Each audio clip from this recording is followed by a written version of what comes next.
அனைவருக்கும் வணக்கம். அனைவரும் நலமாக இருக்கீங்களா? ஓகே.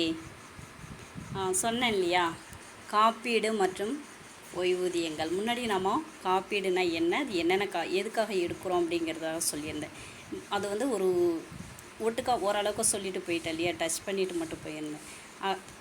அதாவது நம்ம வந்து உடம்புக்கு முடியல அப்படின்னாக்கா அவங்க மரணமானதை மட்டும்தான் நாம் இன்சூரன்ஸ் கிளைம் பண்ணி வாங்குகிறோம் அப்படின்னு சொன்னேன். அப்புறம் உடம்புக்கு முடியல அப்படின்னாக்கா இன்சூரன்ஸ் வாங்கலாம்னு சொல்லியிருந்தேன்.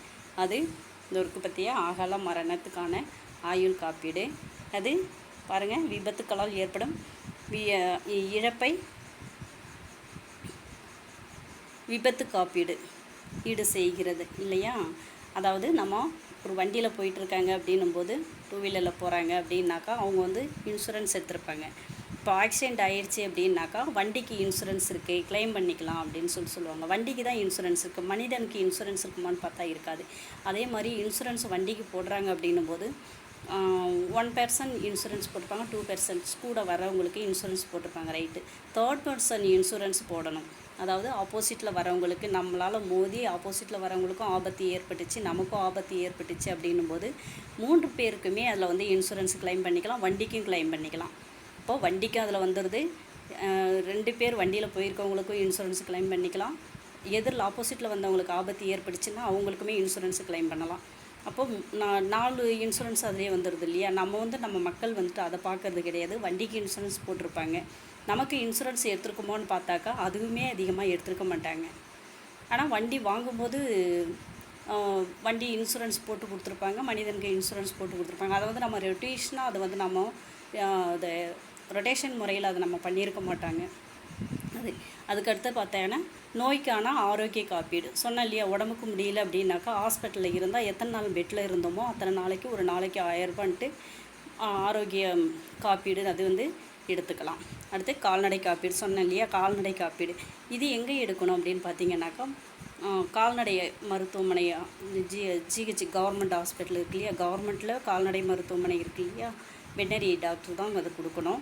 அவங்க வந்து ஒரு ஃபார்ம் கொடுப்பாங்க, அவங்கள்ட்ட நம்ம எழுதி கொடுத்துட்டோன்னாக்கா, ஃபில்லப் பண்ணி கொடுத்துட்டோன்னா டோக்கன் போட்டுருவாங்க, அதோட முடிஞ்சிச்சு. மாட்டுக்கு காது குத்தி தோடு போடுற மாதிரியே ஒரு டோக்கன் போட்டு விட்ருவாங்க, அதோட அது இன்சூரன்ஸ். அதுக்கப்புறம் அந்த மாட்டுக்கு ஏதாவது உடம்புக்கு முடியல, நோய் ஏற்படுது அப்படின்னாக்கா எவ்வளோக்கு மருந்து மாத்திரை வாங்குகிறோமோ அதை வந்து கிளைம் பண்ணிக்கலாம். அதுக்கடுத்து மாட்டுக்கு ஆட்டுக்கோ ஏதாவது ஒரு உயிர் சேதம் வருது அப்படிங்கிற போது அது கிளைம் ஆகிடும். அதுக்கடுத்து பயிர் சேதத்துக்கான காப்பீடு. இது வந்து விவசாயத்துக்கான பயிர் காப்பீடு எல்லாருமே போட்டிருப்போம். உடைமைகள் காப்பீடு. சொன்னேன் இல்லையா, வீட்டுக்குள்ளே பொருள் காப்பீடுன்னு. அது என்னங்க உடைமைகள் காப்பீடு அப்படின்னு பார்த்தீங்கன்னாக்கா, பொருள் என்ன பொருள் நம்ம வீட்டில் வந்துட்டு இருக்கும், மிக்சி, ஃபேன் இருக்குது, ஃப்ரிட்ஜ் இருக்குது, வாஷிங் மிஷின், இந்த மாதிரி பெரிய பொருட்கள் இருக்கு இல்லையா, ஃப்ரிட்ஜு, வாஷிங் மிஷின் மாதிரி எலக்ட்ரானிக் பொருட்கள், அதுக்கெல்லாம் நம்ம இன்சூரன்ஸ் போட்டு வச்சுக்கணும். அப்புறம் வீட்டில் வந்துட்டு பொருட்கள் வாங்கி வச்சுருப்பாங்க, முக்கியமான பொருள்லாம், பெரிய பெரிய பொருள், அதாவது விலை உயர்ந்த பொருட்கள்லாம் எதெல்லாம் இருக்கோ எல்லாத்துக்குமே நம்ம இன்சூரன்ஸ் எடுத்துக்கணும். டிவிக்கு கூட இன்சூரன்ஸ் எடுக்கணும். அப்போ இன்சூரன்ஸ் எடுத்துருக்கோன்னும் போது அது ஏதாவது அதாவது அதிகமான பவர் வந்துச்சு அப்படின்னாக்கா, எலக்ட்ரிக் வந்து அதிகமாக பவர் வந்துச்சு அப்படின்னாக்கா, அது வெடிச்சிச்சு அப்படின்னாலுமே நம்ம இன்சூரன்ஸ் கிளைம் பண்ணிக்கலாம். அதாவது ஒரு பொருள் வாங்கும்போது நமக்கு வேரண்டி கார்டு கொடுக்குறாங்க, அதுதான். அதுக்கடுத்து பார்த்திங்கனாக்கா, ஒரு வெள்ளம் வந்துச்சு அப்படின்னாக்கா, வெள்ளத்தில் அடிச்சுட்டு போயிடுச்சு, காற்று அடிச்சுது அப்படின்னாக்கா, வீட்டில் உள்ள பொருட்கள்லாம் காற்றுல போயிடுச்சு, வெள்ளத்தில் அடிச்சுட்டு போயிடுச்சு அப்படின்னாக்கா, என்னென்ன இன்சூரன்ஸ் போட்டு வச்சுருக்கோம், என்னென்ன பொருள் நம்ம வீட்டில் இருக்குங்கிறது நம்ம இன்சூரன்ஸ் எடுத்துக்கணும்.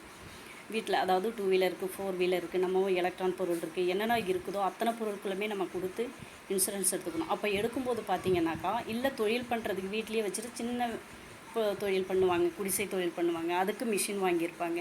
இப்போது கவரிங் செயின் பண்ணுறது வச்சுருப்பாங்க, செயின் மேக்கிங் வச்சுருப்பாங்க, மெழுகுவர்த்தி ஊற்றுறதுக்கு, ஏன்னா மிஷினோட ரேட் கம்மி தான், அதுக்கு இன்சூரன்ஸ் எடுத்து வச்சுருப்பாங்க. இப்போ இதுக்கெல்லாம் நம்ம இன்சூரன்ஸ் எடுத்துருக்கோம் அப்படின்னும் போது, வெள்ளம் வந்திருக்க ஏரியா, வெள்ளம் வர ஏரியா அப்படின்னும் போது, வெள்ளம் வந்துருச்சு அப்படின்னும் போது அந்த நேரத்தில் அந்த தொழில், அந்த மிஷின் பாதிப்பு வந்துச்சுன்னா தொழில் பாதிப்பு வந்து அவங்களுக்கு வாழ்வாதாரம் பாதிப்பு, பொருளாதாரம் இல்லை. அப்போ அவங்க வந்து அந்த இன்சூரன்ஸில் வந்துட்டு அவங்க கிளைம் பண்ணி வாங்கிக்கலாம். கிளைம் பண்ணி வாங்கும்போது அந்த மிஷின் பொருள் இருக்குது அப்படிங்கிறதுக்கு நம்ம இன்சூரன்ஸ் எடுத்துருக்கிறதுக்கு ஃபோட்டோ எடுத்து வச்சுருக்கோம் இல்லையா, அதே ஃபோட்டோ அந்த பொருள் இல்லை அப்படிங்கிறதுக்கும் வந்து மிஷின் தண்ணி நின்றுது அப்படின்னாக்கா தண்ணி நிற்கும்போது ஃபோட்டோ எடுக்கணும். அது விஓவுக்கு தெரியணும். நம்ம ஊராட்சியில் உள்ள ஊராட்சி செயலாளருக்கு தெரியணும். ஊராட்சியாக இருந்தால் ஊராட்சி செயலாளருக்கு தெரியணும். நகராட்சியாக இருந்ததுன்னா நகர செயலாளருக்கு தெரியணும். இப்படிலாம் நம்ம அந்த தகவல்லாம் தெரிய வச்சு நம்ம அது தொழில் பண்ணும்போது பார்த்திங்கனாக்கா தொழில் வரி கட்டுறோம்.